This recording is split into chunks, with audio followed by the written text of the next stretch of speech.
ասում եմ շնորհակալություն, այս էլ որ երրորդ դեպքն է, դուք հումանիտար խնդիրներին այսպես արձագանքում եք, որովհետև Հայաստանը այսօր ցավոք հումանիտար խնդրի պակաս չունի։ Իմ կողքին Տիկին Ալան է, իր մայրը։ Տիկին Ալան միայնակ պահել մեծացրել է իր երկու որդիներին։ Եվ այն պահին, երբ Նիկոլ Փաշինյանը Պրահայում ստորագրեց, որ Արցախը պիտի լինի Ադրբեջանի մաս, Տիկին Ալայի երկու որդիները Արցախյան վերջին պատերազմին սեպտեմբերի 19-ից սկսած մասնակցել են մարտական գործողություններին եւ երկուսն էլ զոհվել են։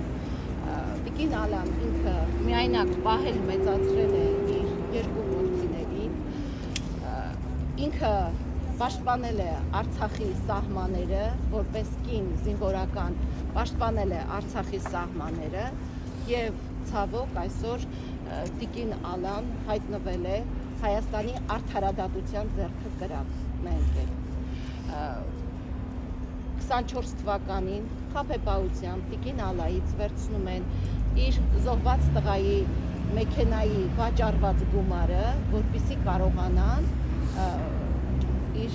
տղաների շիրմաքարը վերակառուցեն եւ չեն արել դա,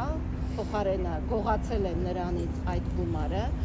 Երրորդ տարին է թևակողում, որ Տիկին Ալան դիմել է Հայաստանի արդարադատությանը։ Գործը Աչափնյակ դատարանում է։ Ինչ է անում դատավորը։ Ով է դատավորը։ Տիկին Ալան Ոսկանյան Տիգրան։ Մենք մի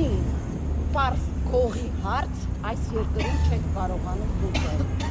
Պարզ քողի հարց, որը եկել է, այս մարդուն կողացել է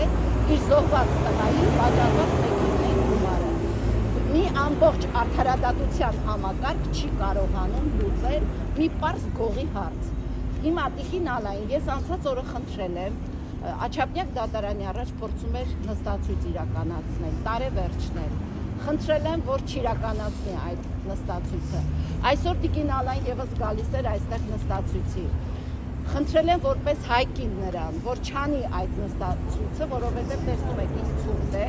այս կինը իր ցավի հետ 2 օր էլ այստեղ նստացույց անի, սա իրենց սրտից է բխում։ Խնդրել եմ չանի այդ նստացույցը, եկել ենք այստեղ պահանջելու, մի պարզ պահանջ կա։ Նիկոլ Փաշինյանը ընդունի այս տիկնոջը,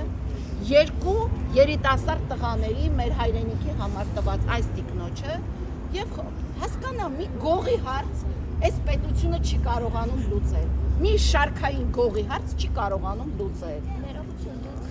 դատավորի քայլերում, այսպես ասած, դիտավորություն տեսնում եք։ Տիկին Ալան կներկայացնի, ես դրա համար ես կուզենամ ինքը խոսի։